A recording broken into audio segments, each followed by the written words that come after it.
Cara, alguns vídeos dão muito mais trabalho para roteirizar do que outros. Às vezes um assunto que parece ser tão simples, parece ser tão fácil, se torna tão complicado. Mas normalmente esses assuntos são de conteúdo mais científico, como os que a gente está acostumado aqui no canal. Dificilmente é tão difícil assim gravar sobre uma determinada espécie de peixe ou uma família. Isso porque normalmente espécies e famílias de peixes têm características muito bem definidas. E quando você aprende o conceito da identificação de tal espécie ou família, você facilmente bate o olho e identifica quem é, ou pelo menos de que grupo ele pertence, de que família ele pertence. Porém, essa não é uma tarefa tão fácil quando a gente fala sobre ciprinídeos. Não é tão fácil, mas se torna bem possível depois que você aprende alguns conceitos. Bom, depois de umas 4 horas estudando aqui, hoje, porque eu já tinha estudado outros dias sobre essa família, eu decidi como eu vou começar a falar sobre ciprinídeos. Pois é, começar a falar porque não dá para falar tudo num vídeo só. Mas o básico, o geral, até que dá. Então esse vai ser um vídeo bem rápido sobre os ciprinídeos, sobre algumas características externas, algumas internas, e vou tentar fazer alguns desafios para você aqui durante o vídeo para a gente treinar a capacidade de identificar um ciprinídeo só de bater o olho. Então fica comigo até o final para a gente desenrolar essa ideia sobre ciprinídeos e tentar bolar uma forma de identificar de forma fácil, rápido e ágil quem é quem nesse mundo que é essa família dos ciprinídeos. Fala, povo! Rick Gama aqui. Cara, que familhinha complicada, hein? É simplesmente a maior família de peixes de água doce que a gente tem conhecimento, família dos ciprinídeos. E por ser uma família tão grande, obviamente, teremos uma grande variedade morfológica de características estruturais dentro da mesma família, que às vezes parece que a gente nem está falando da mesma família, verificando algumas características de peixes pertencentes a essa família. Existe o perigo de os peixes da mesma família Cyprinidae serem tão diferentes que você desacredita que sejam da mesma família, e existe também o perigo de confundir eles com peixes de outras famílias de tanto que se parecem. Quer um exemplo? Eu vou lançar um desafio aqui para você. Não vale colar, hein? Bom, quem desses dois aqui é um ciprinídeo? O Cynocyclocheilus ou o Pangasus? Responde rapidão, daqui a pouco eu te conto. Comenta aqui sem colar, sem roubar. Daqui a pouco eu te conto quem que é quem. Bom, falando de taxonomia, que é a forma que você utiliza para caracterizar quem é quem nas espécies, ou quem é quem nas ordens, né, dentro dos peixes, para identificar as famílias, a taxonomia identifica seres que são parecidos, que têm características morfológicas tanto por dentro quanto por fora, características iguais que conseguem conter na mesma galera peixes que são morfologicamente parecidos. Apesar de às vezes essa morfologia parecer ser tão distintas, dentro das aparências existem pequenos pontos a serem observados que conseguem ligar essas espécies, ligar esses indivíduos na mesma família. A família Cyprinidae tem essa característica de terem peixes tão diferentes no visual geral, né, tão diferentes, mas que tem pontos de atenção tanto por dentro quanto por fora que fazem esses peixes ficarem ligados à mesma família. E aí, basicamente, por fora, a gente tem a contagem e disposição das nadadeiras, e por dentro tem algumas características de órgãos e de ossos que fazem eles pertencerem à mesma família. Falando do peixe por dentro, as principais características que determinam se um ciprinídeo é um ciprinídeo são a ausência de um estômago, a boca desdentada, em parte, um duto que liga a bexiga natatória até o sistema digestivo para exaustão de gases. Conseguiu nesse terceiro ponto aqui ligar uma certa doencinha que dá em alguns ciprinídeos por aí, já vamos discutir essa parte. Eu não sabia o nome disso, é Physostomos, o nome da galera que tem esse duto que liga a bexiga natatória até o intestino. E a presença de uma estrutura óssea chamada arco faríngeo, que a gente já vai comparar também com uma galera que tem ossos e dentes faringeais. Lembra dessa galera que a gente já discutiu aqui no canal? Isso falando das características internas. Das características internas, a principal é o formato e disposição das escamas. A galera da ciência chama isso de escamas cicloides. Então, a característica que eu nunca tinha parado para reparar, que é diferente da característica de outros tipos de peixes. Não tinha parado para pensar nisso. A característica do formato das escamas. É uma família de peixes quase que exclusivamente de água doce, existindo só 2 espécies de água salgada. Mas realmente é a maior família de peixes que existe, tendo 380 gêneros e mais de 3.000 espécies. E existem em praticamente todos os continentes, com exceção apenas da Oceania. E aí, você descobriu quem que é ciprinídeo daquelas 2 espécies que eu mostrei aqui? Qual deles que é o ciprinídeo e qual não é? Calma aí que a gente já desenrola. Enquanto isso, toma mais essa para você comparar e descobrir quem é o ciprinídeo. Sem colar, hein? Sem copiar. Qual desses 2 aqui é um ciprinídeo? Então vamos lá. Falando de escama, eles têm aquelas escamas no formato cicloide e a disposição também muito bem definida. E isso ajuda na identificação de um ciprinídeo. Outra característica também de um ciprinídeo, e agora que você vai começar a identificar só de olhar quem, é só você reparar na quantidade de disposição de barbatanas, de nadadeiras, beleza? O macete está na nadadeira dorsal principalmente, que os ciprinídeos têm apenas uma nadadeira dorsal. Normalmente, a nadadeira caudal é bipartida, que é chamado de nadadeira furcada, podendo ser essa característica bem evidente ou não. Às vezes é uma furcada mais amena, e aí você pode confundir com outro tipo de nadadeira. E ele tem um par de nadadeiras abdominais. E agora, conseguiu identificar quem é o ciprinídeo daqueles 2 lá? Entre o Pangasus e o outro carinha que eu nunca lembro o nome. Sinocyclocheilus. Olha aí, acertei o nome. Conseguiu identificar quem é quem? O macete, aí, eu acabei de explicar, tá na nadadeira. Olha como o Pangasus tem uma nadadeira chamada de nadadeira adiposa, enquanto o Sinocyclocheilus, isso, acertei de novo, ele não tem a nadadeira adiposa. E também, reparem na nadadeira anal, como é característica dos ciprinídeos, enquanto que no Pangasus tem aquela nadadeira anal bem alongada. Conseguiram reparar isso? Então tá aí um macete. A nadadeira adiposa nos ciruliformes entrega quem é quem. E também tem esse tipo de nadadeira nos tetras, tá? Então fica aí a dica também. Ciprinídeos não tem essa nadadeira adiposa, né? Essa nadadeira que tem a mais, a adiposa, que é o que dá o nome tetra, inclusive. Para ele, se você não sabe disso, dá uma olhada no vídeo sobre tetras que fala sobre isso. Mas tá aí um macete. Tetras e ciruliformes têm essa nadadeirinha a mais entre a dorsal e a caudal, enquanto os ciprinídeos não tem. É apenas uma nadadeira dorsal, segue direto para a caudal.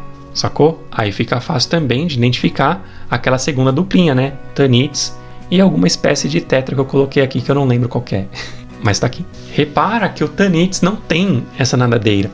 E muitas lojas, você vai ver isso em muitas lojas mesmo. Ele vai ser caracterizado como Tetra Tanits. Entendeu? Então vamos de mais um exercício? Quem aqui é o ciprinídeo? Esse carinha aqui, que eu não vou colocar o nome, senão já vai entregar quem é ele. Ou esse carinha aqui. Qual dos 2 é? Eu acho que agora ficou bem fácil, né? Respondeu aí, sem roubar? Coloca aí então nos comentários quem que é. O A ou o B? Quem deles é o ciprinídeo? Acertou. Quem disse que é o A? O Paedocipris. Por isso que eu não falei o nome dele já de cara, porque entregaria pelo nome. Mas repara que o Paedocipris não tem a nadadeira adiposa, né? Ele tem as características de ciprinídeo. Outras características externas também são bem discutidas, mas elas são pouco evidentes na maioria das espécies. Algumas têm essa característica bem proeminente e é o que dá, inclusive, o nome de barbilhão, né? Barbos, né? De farpa. Algumas pessoas chamam de farpa, que é aquele bigodinho característico de muitos ciprinídeos. Inclusive, se você olhar bem de pertinho a boquinha do seu paulistinha, você vai reparar que ele tem uns bigodinhos ali, não vai reparar? E se você reparar bem, ele não tem nadadeira adiposa, né? Esse cara também é um ciprinídeo, por incrível que pareça. Ele tem todas as características que o caracterizam como ciprinídeo.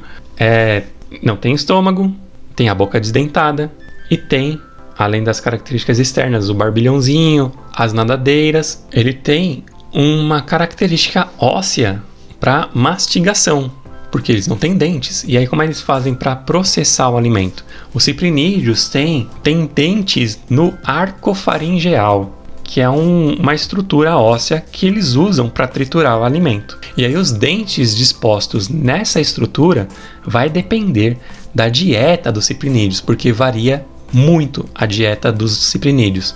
Existem ciprinídeos que são algueiros, existem ciprinídeos carnívoros e existem ciprinídeos que são generalistas, são onívoros e comem de tudo. Existem até ciprinídeos que são de dieta exclusivamente detritívora, né? Ou seja, pela dieta não dá para caracterizar quem é quem, mas de fato todos eles têm essa estrutura óssea faringeal, que é muito parecida com a estrutura dos ciclídeos. Lembra que a gente falou o que é um ciclídeo nesse vídeo aqui, ó?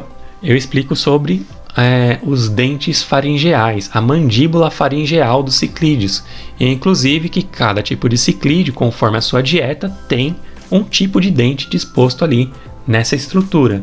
O mesmo acontece com os ciprinídeos. Eles têm esses arcos faríngeos ou arcos faringeais e eles ajudam o processamento do alimento. Então essa é uma característica interna, assim como a ausência do estômago e a presença daquele duto que liga a bexiga natatória ao sistema digestivo, que serve para exaustão de gases, para controle inclusive da natação.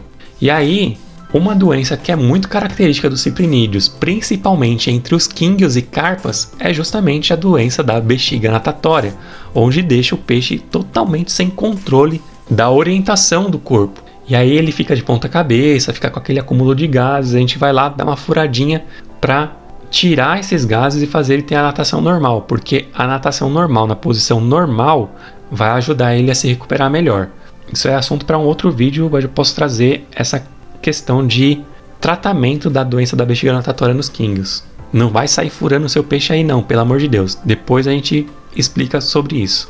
Normalmente essa doença vem através de uma infecção bacteriana, uma inflamação, e você consegue facilmente tratar isso com alguns antibióticos.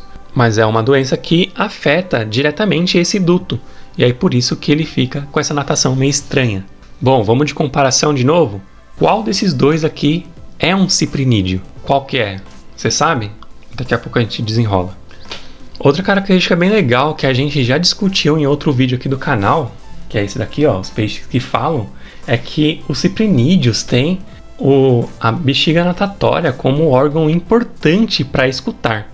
Eles receptam o som pela bexiga natatória e transferem essas vibrações para um órgão chamado de órgão weberiano. Mais detalhes sobre esse órgão weberiano você encontra nesse vídeo mesmo sobre os peixes que falam, beleza? Dá uma olhada lá depois que você vai entender melhor. Mas sim, os ciprinídeos são exímios utilitários dessa técnica de audição. E aí, desenrolou quem que é o ciprinídeo daqueles dois lá? Então, os dois são ciprinídeos, tanto a rasbora quanto o lábio. Isso serviu para a gente exemplificar como, mesmo entre eles, eles podem ser tão diferentes. Veja bem, a gente tem ciprinídeo de cerca de 2 milímetros, e isso na sua fase adulta, hein? 2 milímetros na fase adulta. Enquanto na mesma família, a gente tem ciprinídeos que passam dos 3 metros com mais de 300 quilos, cara. Que é o caso do Catlocarpio siamensis. Olha isso, ele pode chegar a 3 metros, pesar 300 quilos. e é peixe da mesma família dos nossos barbos, das nossas rasboras. Não é impressionante que sejam da mesma família? Mas colocando eles lado a lado, você consegue identificar as características externas, principalmente, que os colocam dentro dessa mesma família. Apesar de serem tão diferentes, tem partes bem parecidas, tanto por dentro quanto por fora. Bom, como deu para ver, é uma família que vai me dar bastante trabalho aí. E aí eu prefiro tratar os gêneros separadamente. Eu acho que vai ficar mais legal e mais completo o vídeo de gênero por gênero. Falando de ciprinídeos no geral, não dá para abordar tudo num vídeo só. Então, eu acho que destrinchar por gênero vai ser mais legal. Beleza? No geral, as características são essas mesmo. Os peixes podem parecer muito diferentes, mas na real, são bem parecidos até. Eles podem ter o corpo mais esticado, mais achatado, mais roliço, mais esbelto, mas se você contar as nadadeiras, se você olhar certas características internas do peixe, você vai matar a charada aí e identificar que ele é sim um ciprinídeo. E aí é por isso que eu não citei muitas das espécies. Eu acho que quem está assistindo esse vídeo estava esperando eu falar sobre os barbos, sobre o lábio, sobre a carpa, o quínguio, e eu não falei. Inclusive, carpa, ciprinídeo, vem daí o nome, acho que a espécie mãe dos ciprinídeos, né, vamos dizer assim, não geneticamente, calma, cocada, não é isso. É de característica. A espécie mãe que eu quero dizer é quando você pensa em ciprinídeo, o primeiro ciprinídeo que vem na sua cabeça certamente vai ser a carpa, se não for o quínguio, certo? É a primeira espécie que vem na cabeça. Ciprinide, o nome provém do nome em grego do peixe dourado. Deixa eu ver aqui. Que é Cyprinus, eu acho. E aí vem daí o nome do gênero todo. Então essas são as características gerais mesmo. Você vai reparar que os quínguios têm a mesma disposição de nadadeiras que tem o barbo. Aí você vai falar, mas o quínguio tem cauda dupla. Mas isso é uma variação. Você pode muito bem, através de cruzamentos selecionados entre peixes deformados, fazer um barbo ficar com duas caudas. Já pensou? Já pensou nisso? É bem possível se você pegar peixes que são deformados e ir valorizando essas características morfológicas dele na reprodução, ir reproduzindo seletivamente mesmo esses peixes com essas características. E, inclusive, é daí que vem as orandas, que vem as cabeças de leão, que vem várias anomalias que os quínguios carregam como adereços ornamentais para que atraiam de forma comercial compradores para essa espécie. Eu acho bem bonito, mas de fato são deformações que foram valorizadas através de seleção. Então não caia nessa ideia de que o quínguio tem duas caudas. Primeira coisa, o quínguio original não tem duas caudas. Segunda coisa, isso você consegue através de seleção. Galera, mais detalhes sobre os ciprinídeos, então a gente fica combinado de discutir gênero por gênero, fechou? Acho que fica melhor. E aí a gente vai conseguir tratar melhor e com mais justiça essa família que é tão gigantesca, beleza? Mas se liga nessas características que a gente discutiu aqui para que você consiga bater o olho e identificar de cara quem é o ciprinídeo na parada. Por que é importante a gente identificar quem são os ciprinídeos de fato? Porque isso ajuda a gente a montar um aquário adequado para eles. Porque lá vem o Rick Gama com aquela história de novo, de que aquário misto é uma porcaria. Porque aquário misto, de verdade, é uma porcaria mesmo. Porque dificulta muito a tratativa do indivíduo, certo? Não é justo você colocar um ciprinídeo que gosta de águas mais frias, mais amenas, em aquários muito aquecidos, com tetras, por exemplo. Misturar ciprinídeo com tetra é complicado, porque você vai ter que chegar no meio termo para agradar todo mundo. Ou você agrada o que é mais caro, o que é mais sensível e em detrimento do peixe que é mais resistente. Ser resistente não significa que ele gosta de estar em tal situação, entende? Por isso que eu não gosto de aquários mistos. Aqui atrás, por exemplo, eu tenho um ciprinídeo no meio dos acarás bandeira. Tenho duas espécies de ciprinídeos ali no caso, que não vão ficar nesse aquário, que estão aí de passagem. Eu tenho paulistinhas, que eu não tenho onde pôr por enquanto. Eu ganhei esses paulistinhas, eles estão aí. E eu tenho o lábio bicolor, que é simplesmente quem manda nesse aquário. Apesar de eu falar que é um aquário de bandeiras, quem manda nesse aquário aí é o danado do lábio bicolor, que é um ciprinídeo. E ciprinídeos têm preferências químicas e físicas da água bem diferentes dos bandeiras. Os bandeiras gostam de uma água mais aquecida, enquanto os ciprinídeos gostam de uma água bem mais amena. Até 22 graus é o que a ciência recomenda. Beleza? E a gente passa, muitas vezes a gente passa um pouquinho disso daí. No mínimo 26 é o que a gente mantém essa galera. Ok, não tá tão diferente assim, mas quando você mantém ele com tetras, aí você vai ter um problemão. Porque você vai ter que manter ele a 28, já passa bastante, né, do recomendado. Quanto ao pH, eles preferem o mais próximo possível do neutro. E, apesar de ter um range de pH bem grande, de suportarem vários níveis de pH, tanto para cima quanto para baixo, o recomendado é o mais próximo do neutro. Tá? Então águas mais frias, mais amenas, né? Não fria, porque fria você pode colocar ele abaixo do 18, aí lascou. Apesar de muitas espécies conseguirem ficar, como as carpas e os quinguios, passam por até ocasiões de o lago ficar congelado na superfície, né, suportam temperaturas bem baixas mesmo, não é o ideal assim para manter constantemente. Esses peixes que passam por essas ocasiões de lagos congelados, eles tiveram tempo para se preparar no inverno e verão. Então eles tiveram um verão bem quente, uma primavera bem agradável, e aí quando chega no inverno, aí sim eles estão preparados porque se alimentaram bem. O metabolismo foi se acostumando com a mudança de temperatura até chegarem nesse estágio onde eles ficam numa letargia controlada, que eu esqueci o nome. Eu vou colocar aqui o nome, se eu lembrar. E aí eles estão preparados para passar por esse inverno, beleza? E faz parte da seleção natural, inclusive, condicionar peixes fortes o suficientes para que quando chegar a primavera, esses sejam os fortes que vão passar a genética para frente. Isso só muda no aquário, que a gente protege os fraquinhos, né? E aí vai reproduzindo e aí vai estragando toda a genética dos peixes que a gente tem acesso. Enfim, já estou viajando no TDAH, né? Já estou indo para longe. Mas é isso aí, galera. O vídeo de hoje foi um pouco mais simples, um pouco mais curto, um pouco mais sucinto. Mas é porque não dá para tratar os ciprinídeos com toda a sua peculiaridade, porque ficaria um vídeo de 3 horas ou mais, se a gente fosse abordar todas as características mesmo que cada gênero dos ciprinídeos carrega. Então a gente vai tratar gênero por gênero, porque fica bem mais fácil. Falou?